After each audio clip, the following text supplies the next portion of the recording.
crash, Mar and the headman tumble to the ground.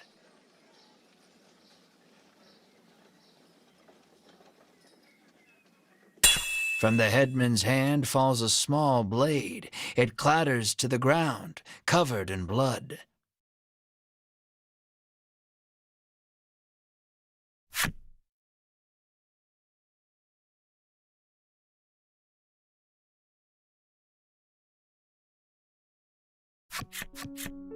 You take the injured Mar to an inn where you can watch over him.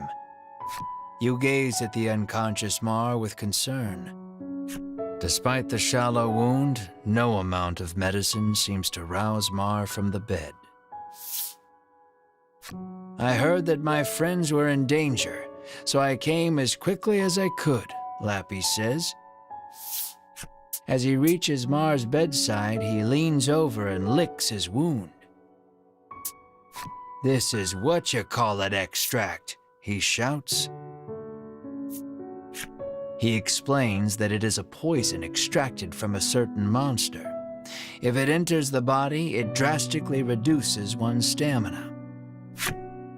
Hearing those words, you realize the headman's blade must have been coated in this poison. Mar's condition starts to make sense. "Isn't there anything we can do?" Melanie asks. Lappy's eyes widen in realization before he places his mouth over Mar's wound and begins sucking. He then puts the what-you-call-it extract into a bottle and hands it to you.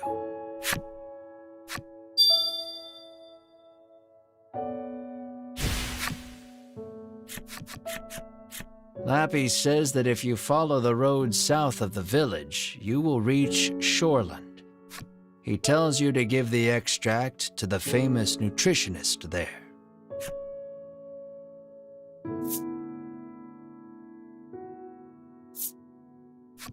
Realizing that you are at fault for this, you don't hesitate to undertake the quest. But this is strange. The extract comes from a monster, so it should have no effect on one, Lappy remarks with a curious tilt of his head.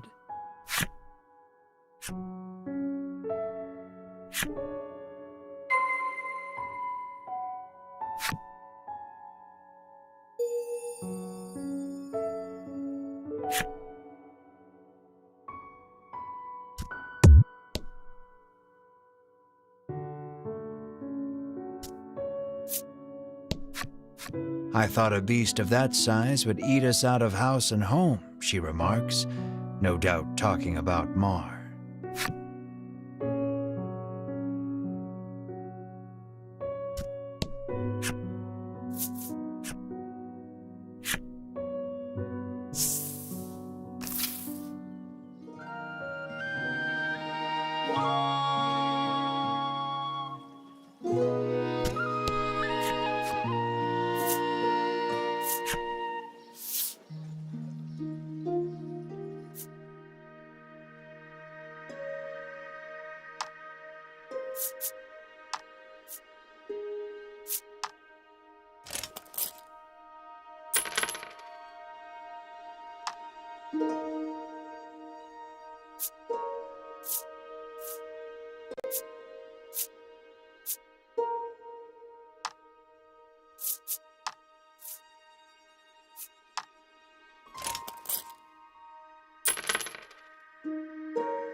With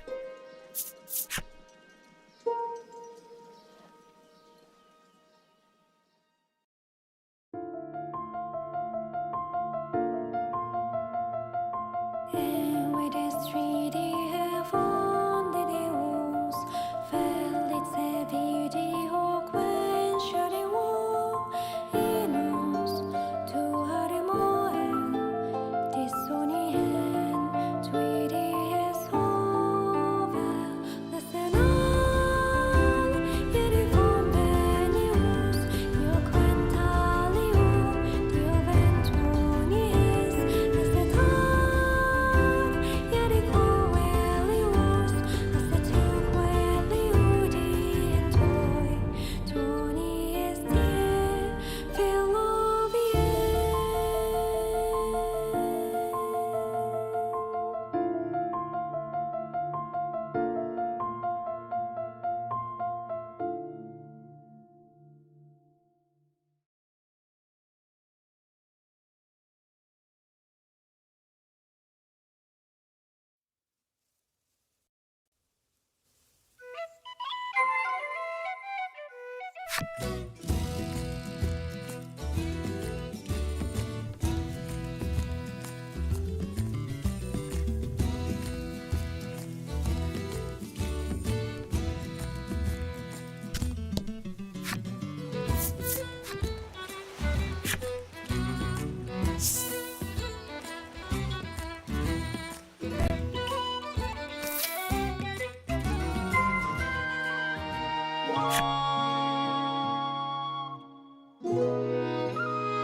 The man says the fishing industry is usually thriving in their seaside town, but recently nets have been coming up empty. He mentions that even the fishing harbor to the northwest has been suffering from poor hauls of late.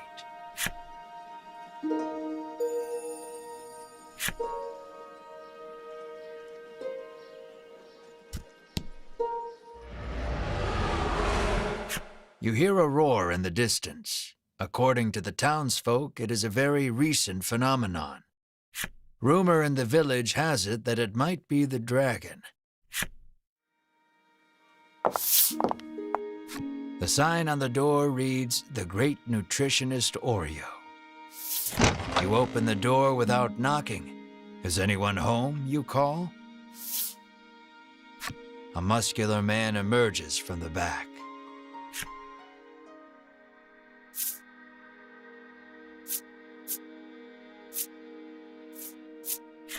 You politely ask if he is the nutritionist. "Indeed, I am the nutritionist Oreo," he answers. He says he has been studying dietetics here for many years. You hand Oreo the extract and explain that your comrade is now bedridden because of it. He stares at the extract for a long time, and then opens the bottle and laps at the liquid inside. "That's poison!" Melanie shouts in alarm. The man insists that he'll be fine with his expertise of nutrition, and insists that knowledge is power, as if that will help somehow. Regardless, it seems he managed to grasp the composition of the poison with that lick, and starts concocting a nutritional supplement to counter it. However, he says he needs a spry fish, which has been difficult to catch lately. He needs a special fish to make the necessary supplement.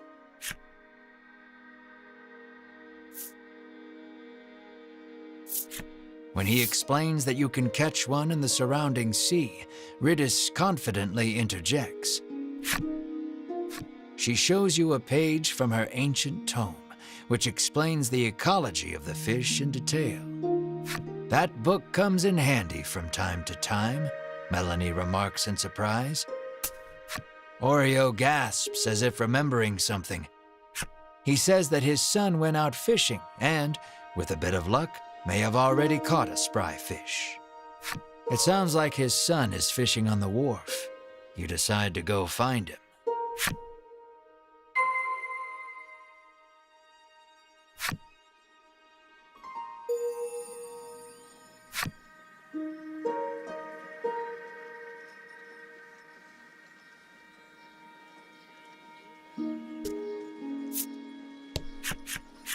troubled woman tells you that there has been a rise in thefts lately. She speculates the recession to be the cause. She claims that even the cold medicine she always has on hand has disappeared. She narrows her eyes at the crowd, suspecting there is a thief among them, and offers a reward for the return of the medicine. Your ears perk up at the word reward, and you immediately agree to help expose the dirty thief.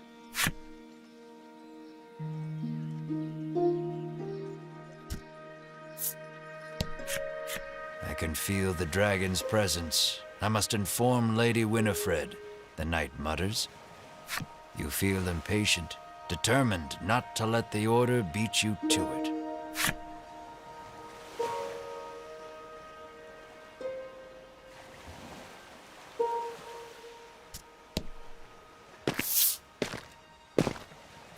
You see a young man with his line in the water and call out to him.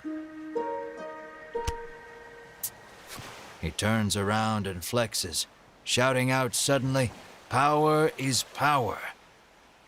You stare, enchanted by his bulging musculature. There is no doubt in your mind that this is Oreo's son. He asks if you have business with him.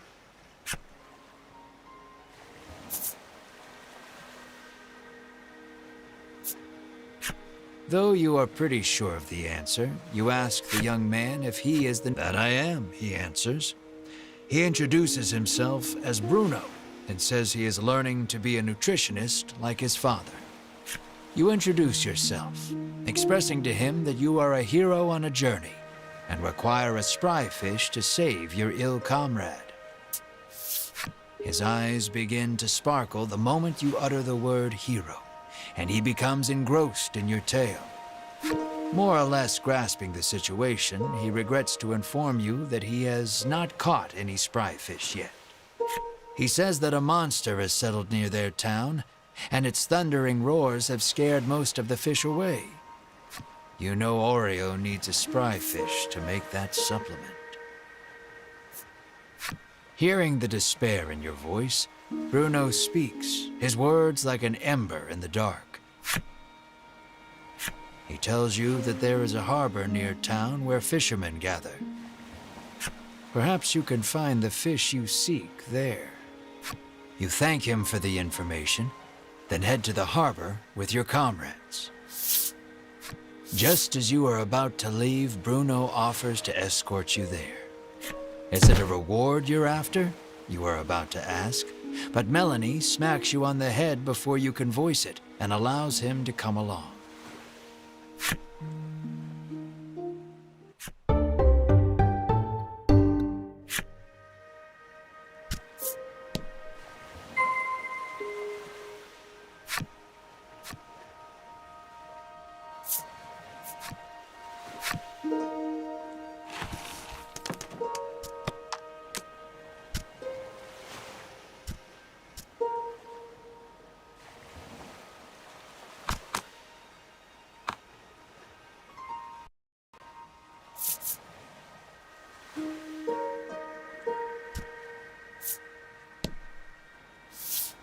You approach a woman sneaking around in a corner of town. Hearing your voice, she turns in surprise. You see a vial of cold medicine clutched in her hands. You explain that the person she stole it from needs it back. The woman begins to explain her own situation with downcast eyes. "My poor little boy is bedridden," she says tearfully. "He needs medicine, but I don't have any money, so I took it."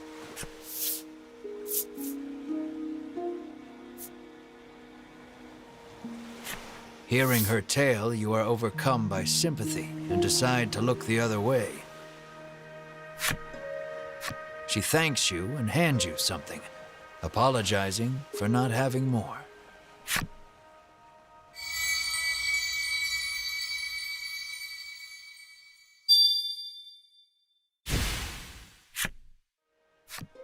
Medicine in hand, the woman leaves quickly. Now then, what to tell the other lady?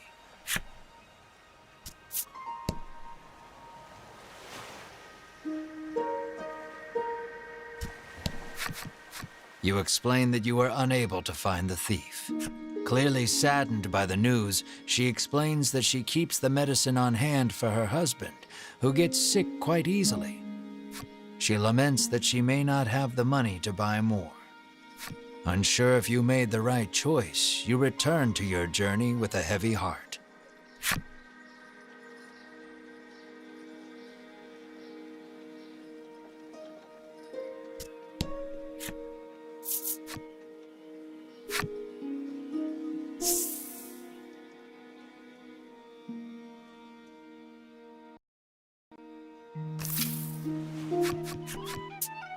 Bruno looks ecstatic that he was allowed to join your party.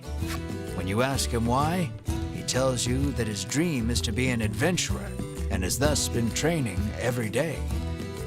But his father, famed in the world of nutrition, forced him into following in his footsteps. One desires strength, the other knowledge. Unable to see eye to eye, the two fight nearly every day. What will you ask Bruno?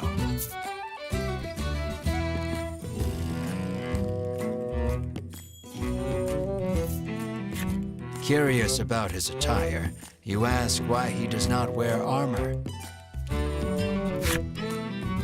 He confessed that he once wished for armor, but deemed it unnecessary after gaining so much muscle.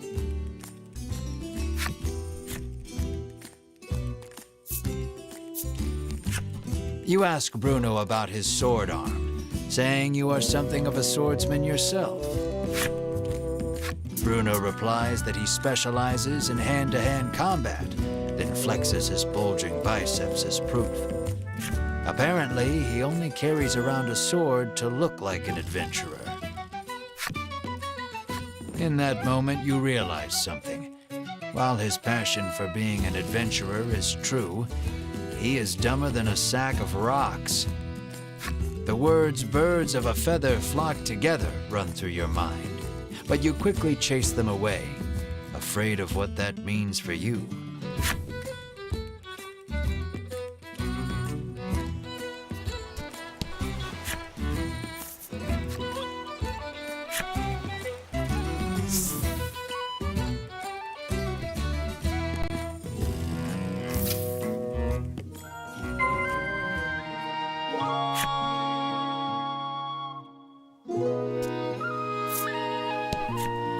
He has been fishing for several days, having decided not to return home empty-handed.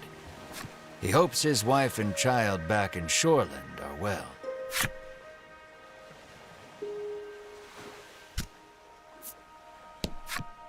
The woman says she has been waiting here for days, worried about her husband, who has yet to return.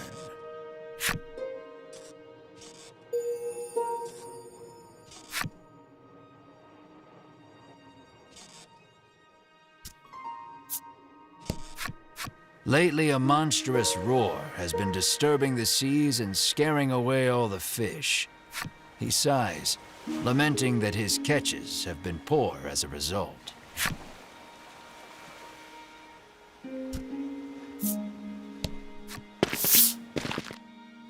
A rough-tempered piscator stands there, having just returned from fishing.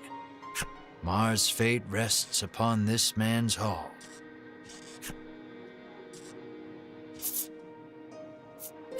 Terrible, he says, showing you the few fish he's caught. Inside, you see a spry fish, Bruno shouts. You ask him if you can have the spry fish, but he says he won't give it up for free.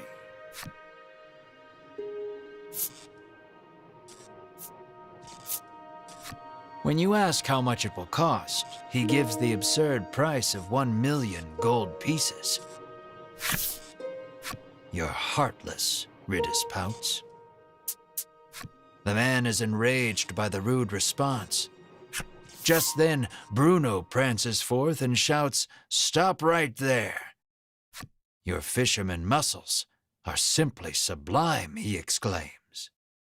He challenges the man to a competition of muscles with the spry fish as the prize. The piscator seems interested and agrees on one condition. If you lose, you must become my servant. This one's all yours, Melanie says, patting you on the shoulder. Then let the carnival of might and muscles begin, Bruno roars, completely fired up. Your puny body is no match for mine, the Piscator shouts back, throwing a punch.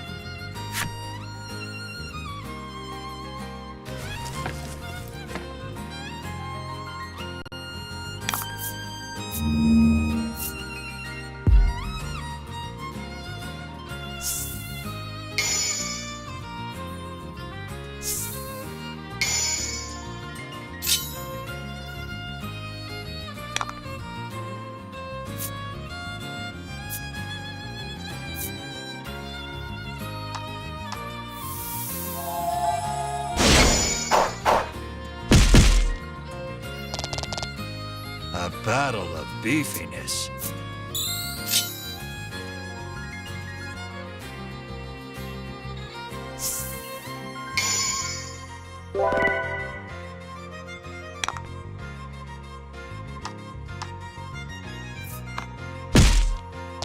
Looking ripped.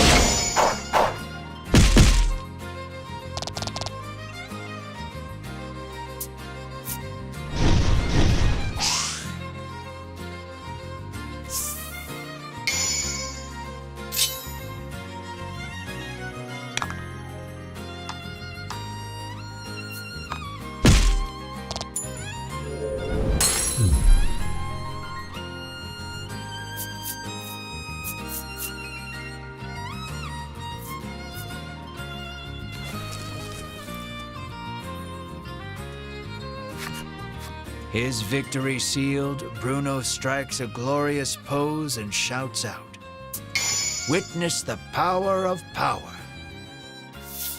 Defeated, the Piscator hands over the spry fish to Bruno. Bruno extends a hand to the Piscator, who has fallen to his knees. With a serene smile, he takes the offered hand. An unspoken friendship begins to form between the two. Or at least, you hope that's what the prolonged silence between them means.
With the spry fish in hand, you head back towards Oreo's clinic. Bruno looks at your group sadly, reluctant for this little adventure to end.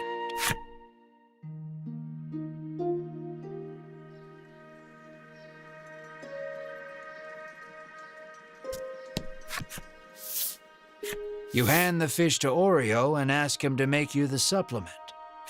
"Give me a moment," he says, then takes the fish and heads into the back.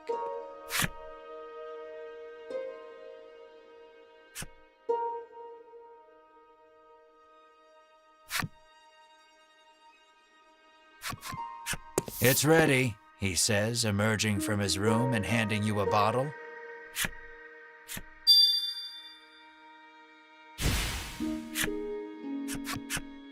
You hope this will get Mar back on his feet, You need to get back to Unionville on the double. But before that,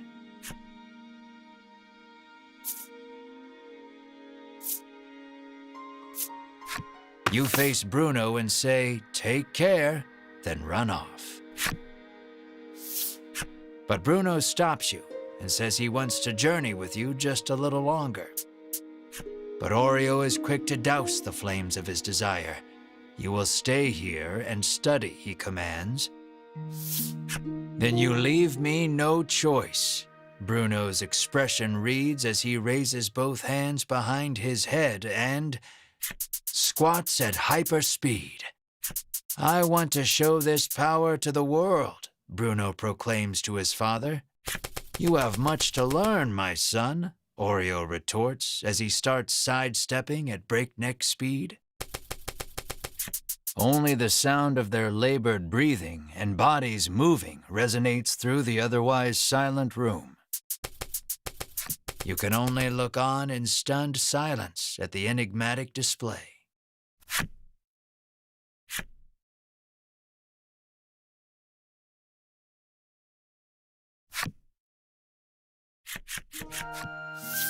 Bruno falls to his knees, panting. "This is my limit." "You have grown, my son," Oreo says, looking no worse for wear. "So are you coming with us or not?" Melanie interjects, ever the blunt one. "Only our muscles know the answer," comes Bruno's cryptic reply. "I don't get it," Ridis remarks frankly. On the condition that he study nutrition upon his return, Bruno is allowed to go with you for just a little while longer. You realize that these two have a very special way of talking that no one else can understand.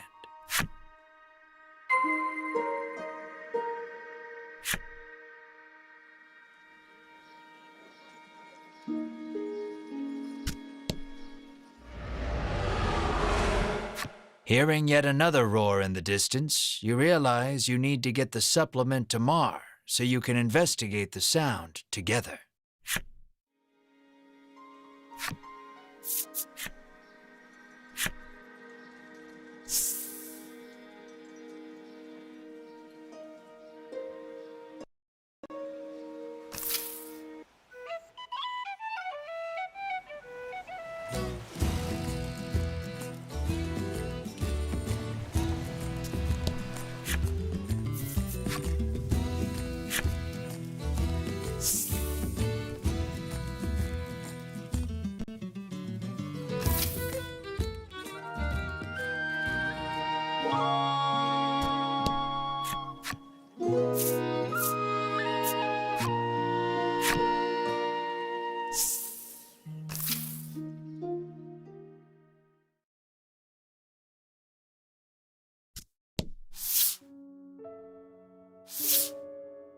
Mar lies listlessly upon the bed, looking somewhat haggard.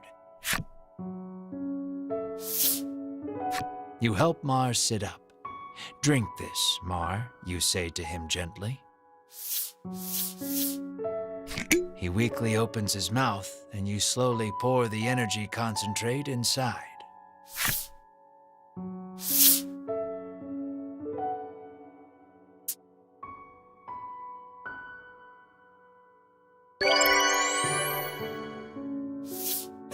Mar abruptly bolts up and turns his head toward you with a puzzled look. It looks like Mar is all better now.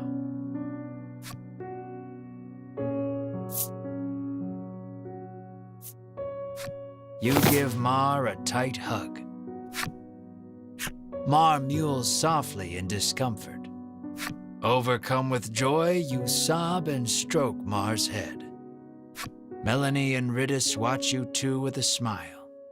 Bruno is deeply moved to see nutrition bringing a smile to others.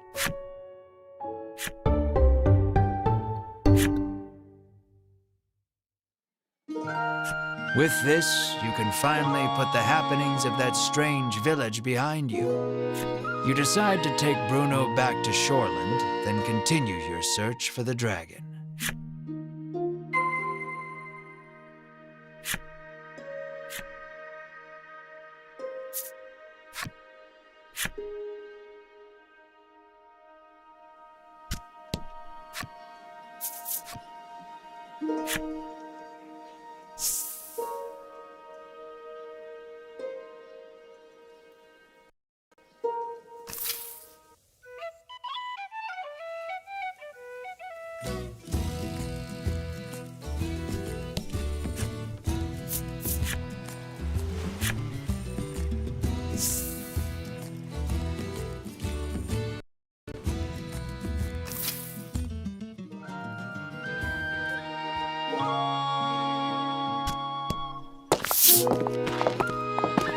You arrive at Bruno's house.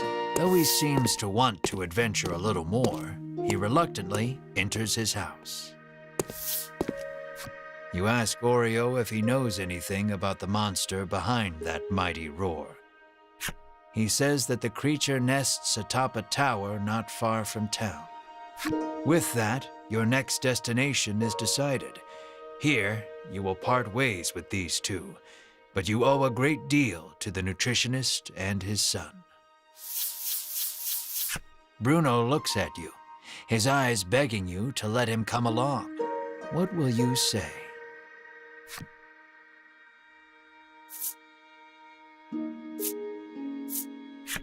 Let us defeat the dragon together, you say to him. You are sure his power and knowledge will come in handy against the beast. And you realize with a grin, he will be so happy just to come along that he will not want a share of the reward. Bruno is happy he can continue the journey, but Oreo stops him before he can get carried away. You must stay here and study, Oreo says. Bruno explains that the journey thus far has taught him the splendor of nutrition, and he now wishes to travel the world to deepen his knowledge. After hearing his son out, Oreo suddenly removes his glasses. And in the blink of an eye, the flesh of Bruno's cheeks, pectorals, and abdomen recess. And Bruno is lifted off his feet with a dull roar. Your eyes go wide at Oreo's assault, which was too fast for your eyes to catch. Knowledge of nutrition can help save lives, but also strike down enemies, Oreo says softly. Wow, nutrition is incredible, Ridis marvels, not putting too much thought into the events before her. Knowledge is the true power.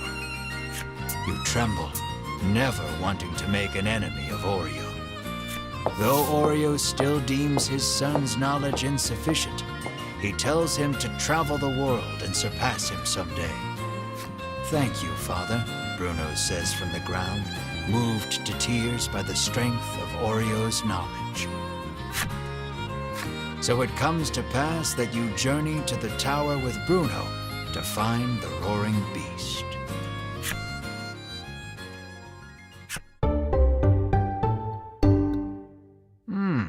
Yet another colorful character.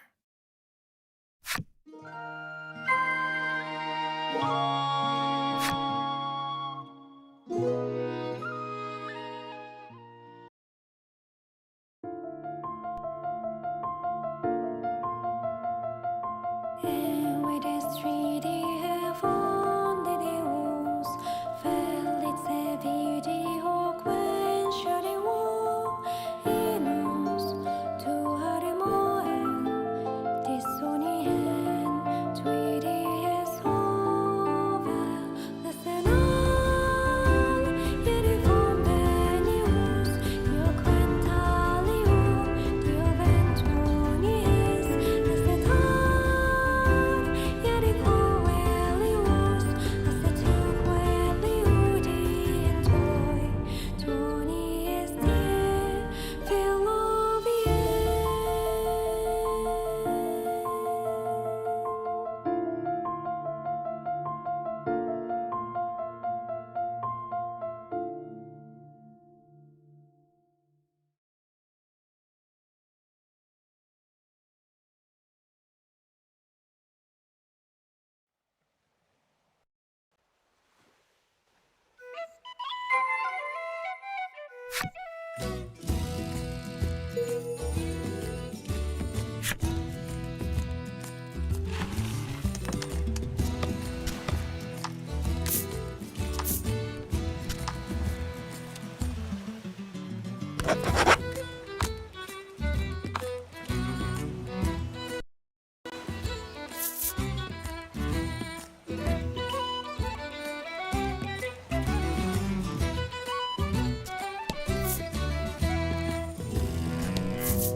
Something comes rocketing down from the mountaintop. There and gone in a flash. What was that?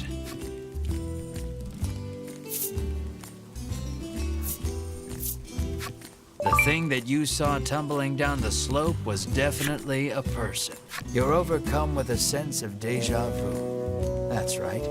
High-speed slope rolling was you try it out for yourself and start rolling. Seeing how much fun you're having prompts your friends to come tumbling down after you. Everyone seems nice and relaxed afterward.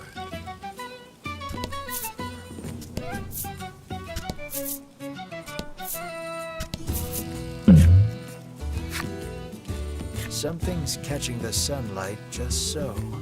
You move closer to get a better... You find a chest lodged in the hollow of a tree. Something about this feels familiar. You fish a note out of your pack. Sure enough, this is the location those thieves mentioned when you were eavesdropping. Quite convinced you've found their stash, you open the chest with a self-satisfied smirk on your face.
Congrats.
pick up a scrap of paper dropped by some manner of monster. It has a message scrawled on it in crude lettering.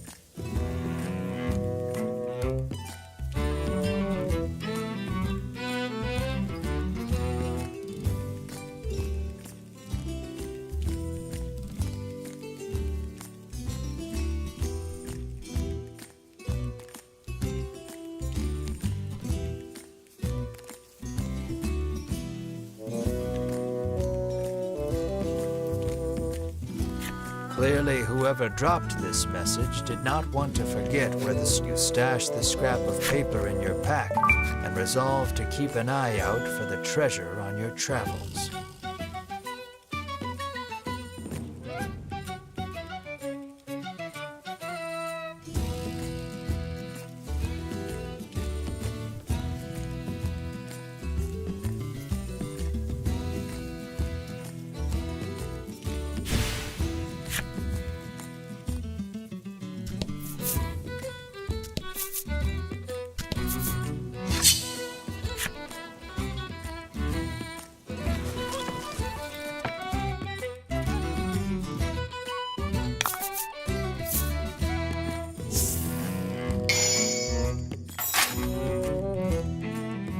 About the enemy.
We have finally arrived at the Tower of Legend.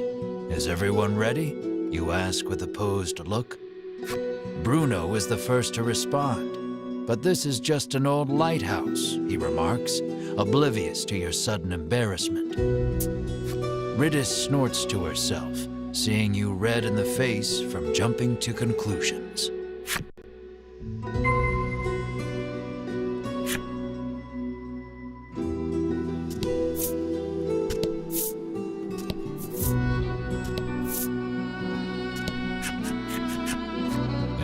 This sturdy door has a magic seal on it. Unfortunately, Riddis rolls up her sleeves and shouts, "Open Sesame!" You swear you have heard these words. You all watch in silence as the door... You snort to yourself, seeing Riddis red in the face.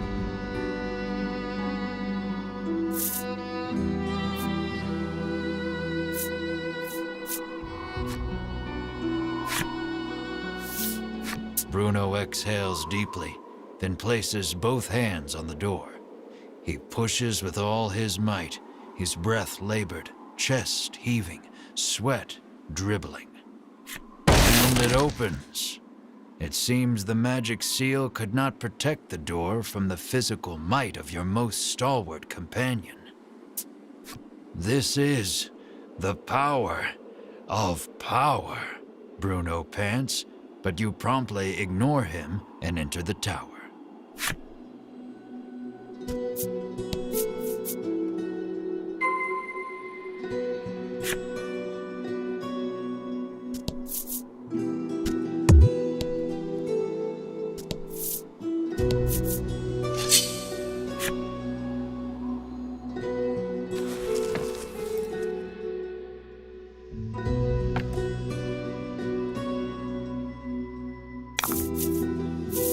Let's do this.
Let's do this.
Great.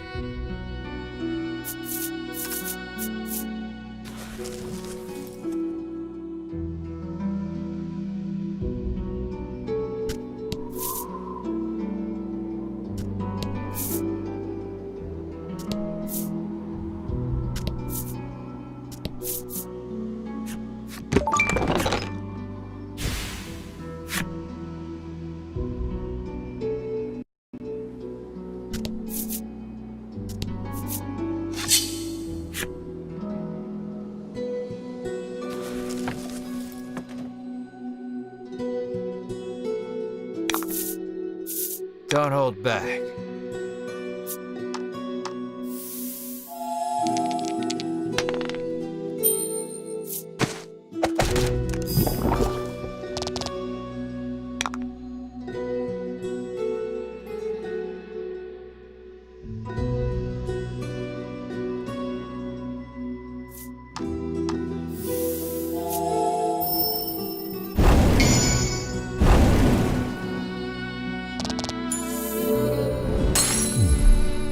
Fortune favors the...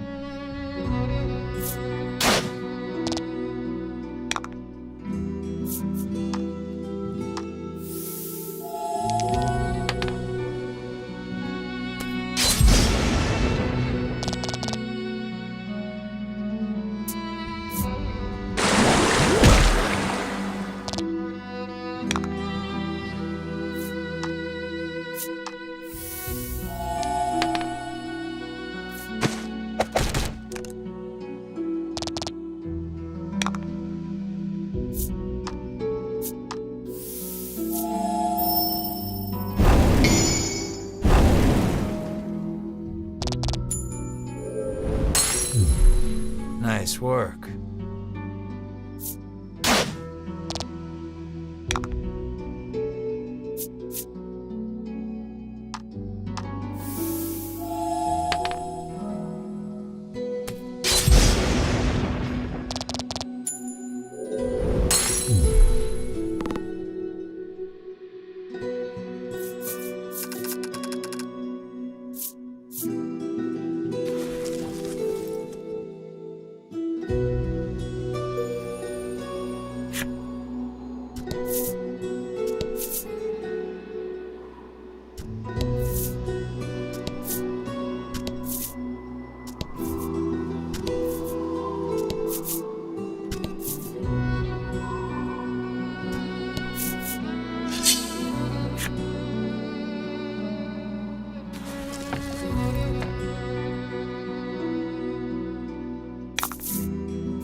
That was lucky.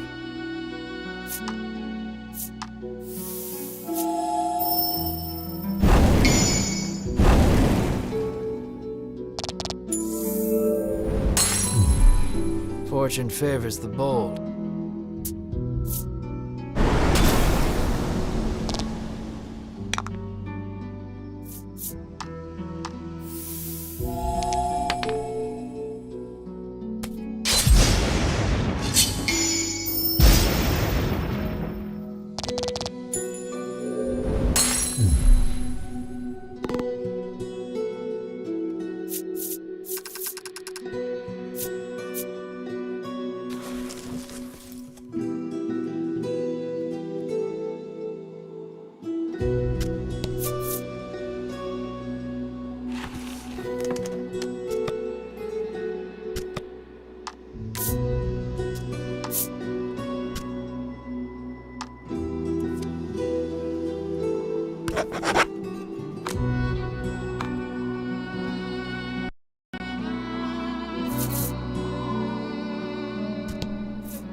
Foolish humans.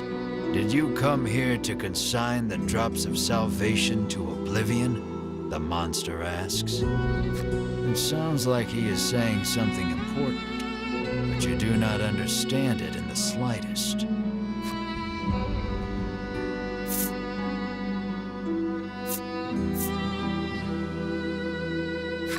Bruno was admiring his own muscles gleaming in the torchlight. You have made a poor choice. Riddis has given up on thinking and whistles an offbeat melody to herself. You have made a poor. While everyone is distracted, the monster attacks.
Congrats.